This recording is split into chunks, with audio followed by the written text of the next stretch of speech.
Welcome to हमारा शिक्षालय channel. आज की वीडियो में हम न्यूमेरिकल्स कवर करेंगे कंसंट्रेशन टर्म्स के बेसिस पर, जैसे कि मोलैरिटी, नॉर्मेलिटी। और जिसने भी इनकी थ्योरी नहीं पढ़ी है और पढ़ना चाहते हैं, मेरी लास्ट वीडियो जाकर देखें, link in the description box.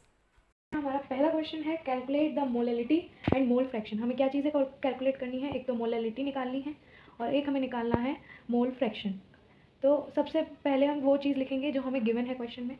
हमें दे रखा है किसकी निकालनी है? 2.5 gram of ethanoic acid in 75 gram of benzene. तो इसका मतलब है इथेनॉइक एसिड हमारा क्या है? सॉल्यूट, और बेंजीन यहाँ पे सॉल्वेंट है। अब सबसे पहले हम लिखेंगे मास ऑफ इथेनॉइक एसिड, क्योंकि ये हमें गिवन है। इथेनॉइक एसिड का फॉर्मूला क्या होता है? CH3COOH, और जो कितना है? 2.5 ग्राम। उसके बाद मास ऑफ बेंजीन हमें दे रखा है। बेंजीन का फॉर्मूला क्या होता है? C6H6, और ये इसका कितना दे रखा है? 75 का।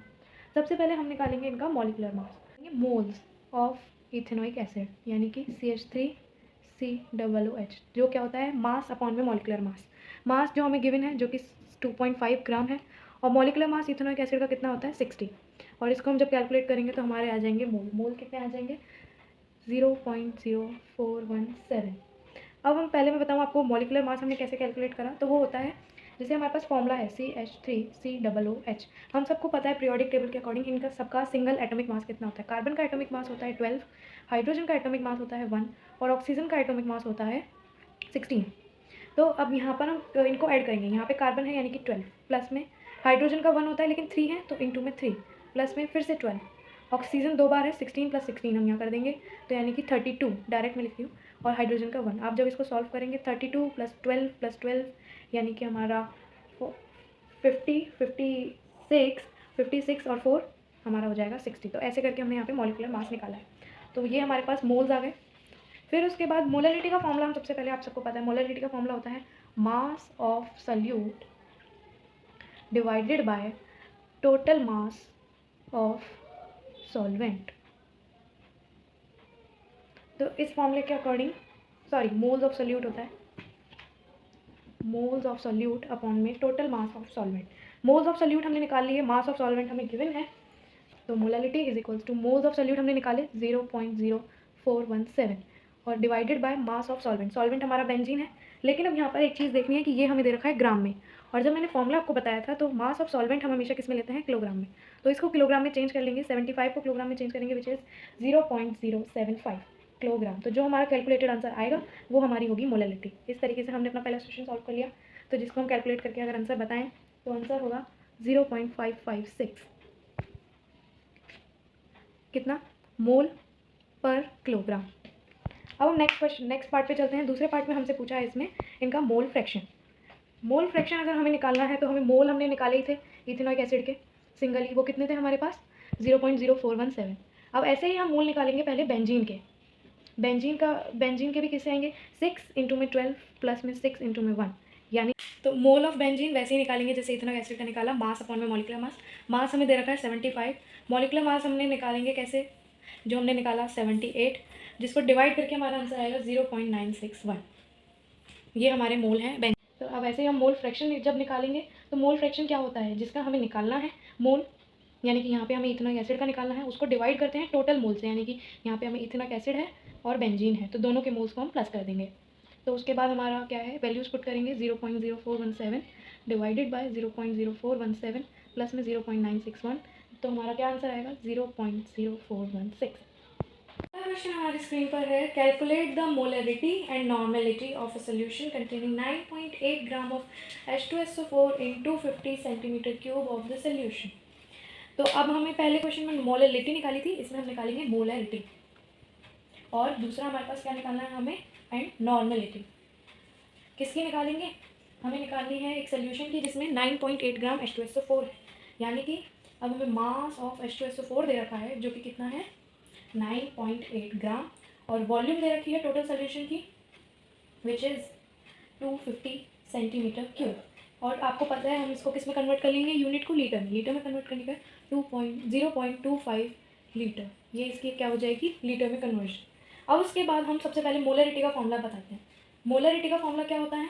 Moles of solute divided by volume of solution. तो अब हम यहाँ पे सबसे सॉल्यूट क्या है हमारा, H2SO4 है सॉल्यूट, तो इसका मोल निकालेंगे। मोल का फॉर्मूला वही है, मास अपॉन मॉलिकुलर मास। मास हमें दे रखा है 9.8, मॉलिकुलर मास हम वैसे ही निकालेंगे, बस इसमें सल्फर है, सल्फर का मास जो एटॉमिक मास होता है वो होता है 32। तो हम इस क्वेश्चन में पुट करेंगे 2 × 1 प्लस में 32 प्लस में 16 × 4, तो ये हमारा कोई आंसर आ जाएगा 98। यस, तो ये हमारा आएगा 98 मास, मॉलिकुलर मास। तो अब हम इसको कैलकुलेट कर लेंगे, तो हमारे पास मोल कितने आ जाएंगे, 0.1 मोल। तो ये हमारे पास मोल आ गया। हमें टर्म्स हमारे पास हमने निकाल ली हैं, बस क्वेश्चन में पुट करनी है। तो मोल्स ऑफ सॉल्यूट हमने निकाले 0.1, सोल्यूशन हमें दे रखा है 0.25 लीटर्स है, तो मोलरिटी हमारे पास कितनी आ जाएगी, 0.4 m। अब हम निकालेंगे नॉर्मेलिटी। नॉर्मेलिटी का फॉर्मूला क्या होता है, number of gram equivalent mass of solute, जिसको हम किससे डिवाइड करते हैं, volume of solution in litres, जो कि हमने ऑलरेडी कन्वर्ट कर लिया है लीटर में। तो ग्राम इक्विवेलेंट मास निकालेंगे सबसे पहले, उसके लिए हम पहले इक्विवेलेंट मास निकालेंगे।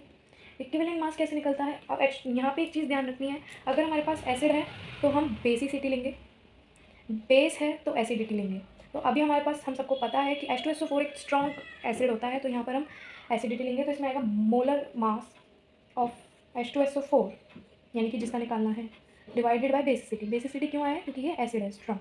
तो मोलर मास हमने निकाला था 98 और बेसिसिटी इसकी होती है 2, ये चीज़ें आपको याद रखनी पड़ेगी। तो आंसर आ जाएगा 49, ये हमारा आ गया इक्विवेलेंट मास। अब हम निकालेंगे gram equivalent of mass. Gram equivalent कैसे निकलेगा, ग्राम इक्विवेलेंट निकालने के लिए हमें जो मास दिया हुआ है, यानी कि 9.8 जो हमारे पास है, दूसरा जो इक्विवेलेंट मास हमने निकाला विच इज़ 49, तो इनको करने के बाद डिवाइड हमारे पास आंसर आएगा 0.2। तो ये आ गया ग्राम इक्विवेलेंट मास ऑफ H2SO4। अब हम सोल्यूशन में फॉर्मूले में इनको टर्म्स को पुट करते हैं। Normality is equals to gram equivalent mass of solute is 0.2 divided by 0.25, तो हमारे पास नॉर्मेलिटी आ जाएगी 0.8 नॉर्मेलिटी। तो नेक्स्ट क्वेश्चन है हमारे पास, calculate the molarity of water और if its density is 1000 kilogram per metre cube. तो हमारे पास हमको निकालनी है मोलरिटी, और हमारे पास दे क्या रखा है, इसकी निकालनी है वाटर। वाटर का फॉर्मूला होता है हमारा H2O, विच इज़ इसका मोलर मास अगर हम निकालें, मोलर मास क्या आएगा 18।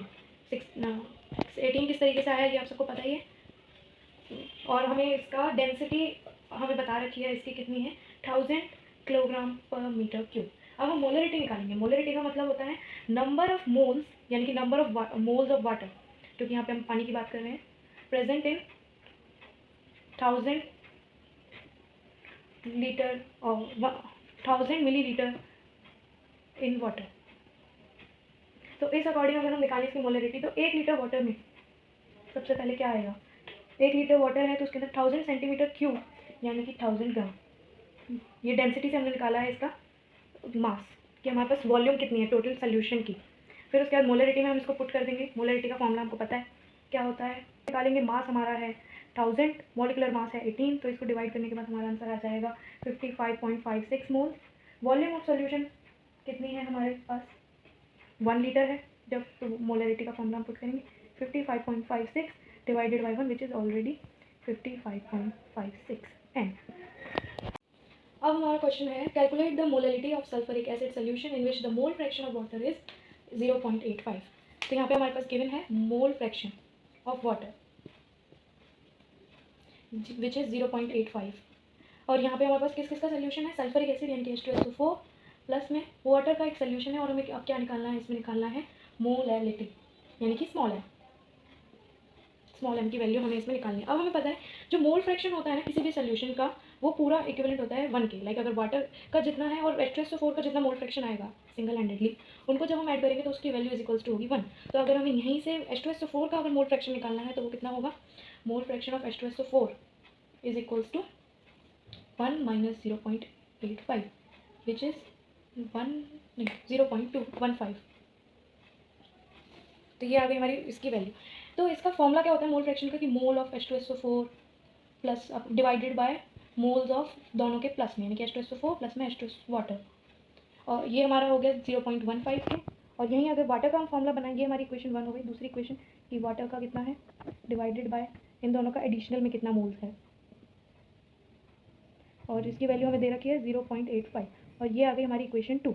अब हम दोनों इक्वेशन को डिवाइड कर देते हैं, एक डिवाइड इक्वेशन हम सेकेंड, तो हमारे पास आएगा जैसे H2SO4, या अब हम इसको 2 मान लेते हैं, इसको 1 मान लेते हैं, तो मैं शॉर्ट में लिख रही हूँ N2 divided by N1 plus N2 which is 1 0.15 और एक हो गया हमारा N1 अपॉन में N1 plus N2 which is हो गया हमारा 0.85।